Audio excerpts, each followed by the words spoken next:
Hello everyone, welcome to the Ozark Outpost in Dixon, Missouri. This is going to be France, Italy, and the United States, July 39. France started out by missing their tech roll. They also missed their spy ring roll. They did not have any counter-espionage rolls because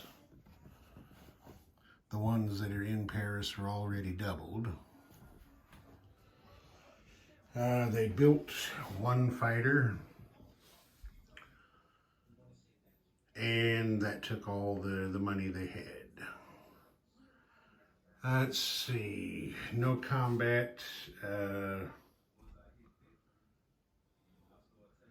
French are at wartime economy, but they've decided they're not going to declare war on Germany or Italy. Well, they can't declare war on Italy, but they've decided they're not going to declare war on Germany. So we go to non-combat movement. Now, if you remember, there was a transport down here with an infantry carried from Indochina. The transport moved over there and dropped the infantry in Tunisia. And then there were some submarines in the Indian Ocean. They went farther east. I think you can, I think you can see them right there. They're at the bottom end of the Tokyo convoy line. Just biding their time. Okay, so for ship movement, actually, I got that wrong, and I got it correct. For ship movement, they spent 1 oil. They produced an aircraft, so that's a second oil. And then they collect 3 for a net gain of 1. They chose not to move any of their forces over here at home, and it kept everything where it is. But I do have to take an oil away from them because I gave them 1 too many. Okay, that's corrected.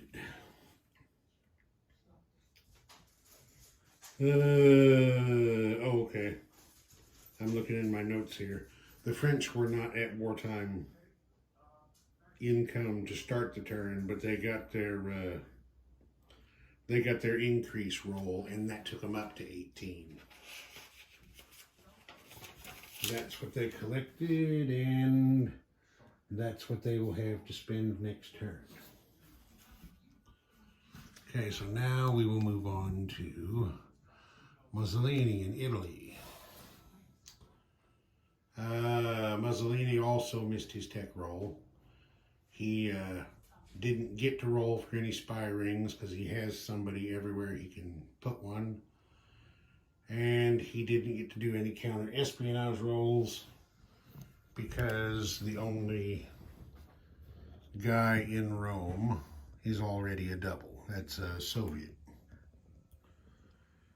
Okay, for his build, he did 1 colonial infantry and 1 naval transport. And down in the Mediterranean, he shifted some naval assets around. He moved the transport from here back over to home waters. The torpedo boat destroyer that was escorting went with him. There was a heavy cruiser and a light cruiser here that were put on the map last turn. They went south to join the fleet. Commander went with them down there to take command of the fleet. And that's probably about it. Okay, so the Italians, oh, see, I got them wrong too. They spent 2 oil. They spent 1 to move ships. They spent 1 to produce a transport. And they only get 2 per turn from the United States. So they had a net gain or loss of 0. So I got to take that chip away from them. And the Italians collected their 11 lira, which is how much they'll have next turn. Okay, the United States. Can we reach all the way across the Atlantic and see the United States? Well, sure we can. There they are over there.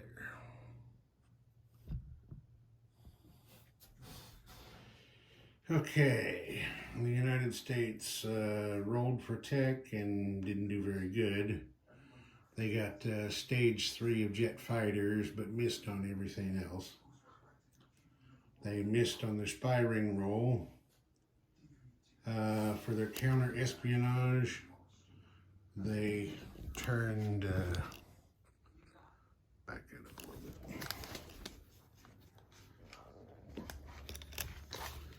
They turned the Italian spy there in DC to a double, so that everybody that is in DC right now is doubled.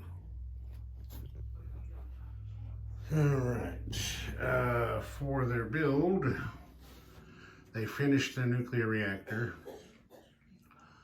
They also finished a heavy cruiser and a light cruiser. They built a fighter. And they spent, well, I don't remember and I don't want to look it up. Whatever amount they had to spend for a nuclear research roll, they did. And they had $1 left over.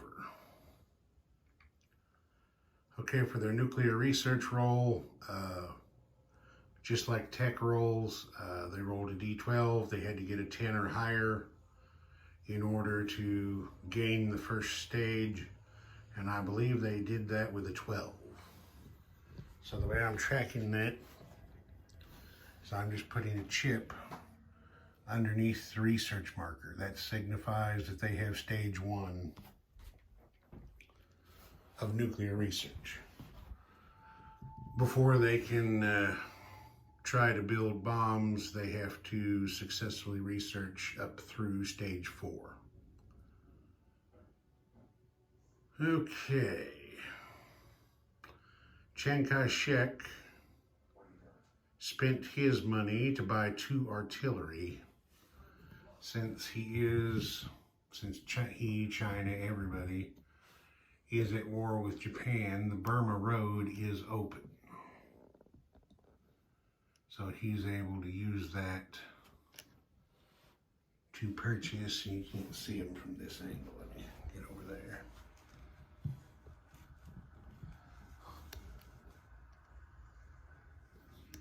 Now you can see him down there. He used the Burma Road to purchase 2 artillery from the United States. And I believe that was all of his money. I believe it was. Okay, Chiang Kai-shek decided not to attack or do any non-combat moves. They're just going to sit back and see what the Japanese do. Because at this point, really, anywhere they try to do an attack or try to counterattack the Japanese, they're going to weaken themselves in some other way. I mean, if they take their guys here in Hopei and try to attack, or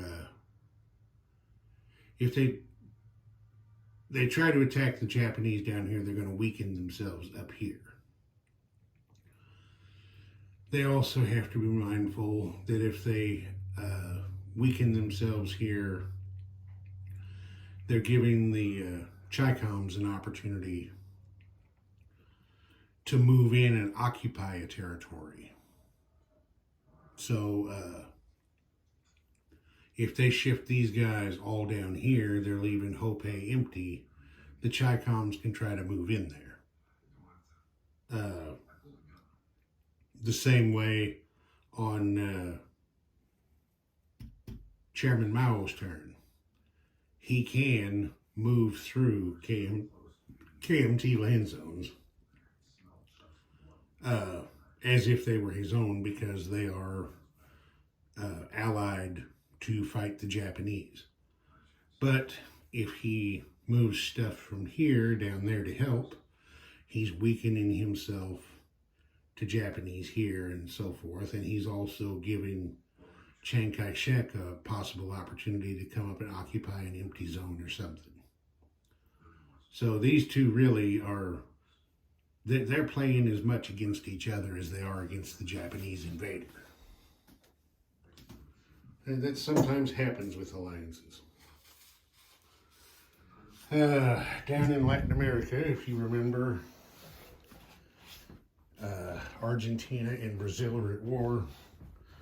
Argentina controlled by Germany, Brazil controlled by the United States. The Brazilians did not do any attacks or non-combat moves. They're just going to sit back and wait and see what happens. The United States did not do any non-combat moves. They're just leaving their guys where they're at. I mean, in the Pacific, way over there, you know, they can't do any moves because their income level isn't high enough yet to allow that. As long as we're down here, Brazil missed its recruitment role. So no extra guys for them. The United States did its peacetime role and got a very pathetic 2, which took them up to $21 income. Plus the one they saved from this turn, we give them 22 on the next round. KMT's income is up to 8, plus 1 for the opium in Sichuan there, plus 1 for the Burma Road being open, gives them 10 to spend next turn. All right, now we'll just do our quick end of the round recap. As you can see here, the only thing that's changed on the west coast of the United States is they completed the nuclear reactor in the Pacific Northwest there. The Japanese, of course, have invaded China, trying to grab some money and so forth. The Soviets did just a little bit of movement east in response to Japan landing on mainland Asia, but they haven't done anything about it yet. India, just kind of keeping an eye on the Japanese, seeing what they're up to. Of course, Anzac down there has built up their fleet a little bit. You live on an island, you're going to have some kind of a navy. Here in Africa, not really too much has changed.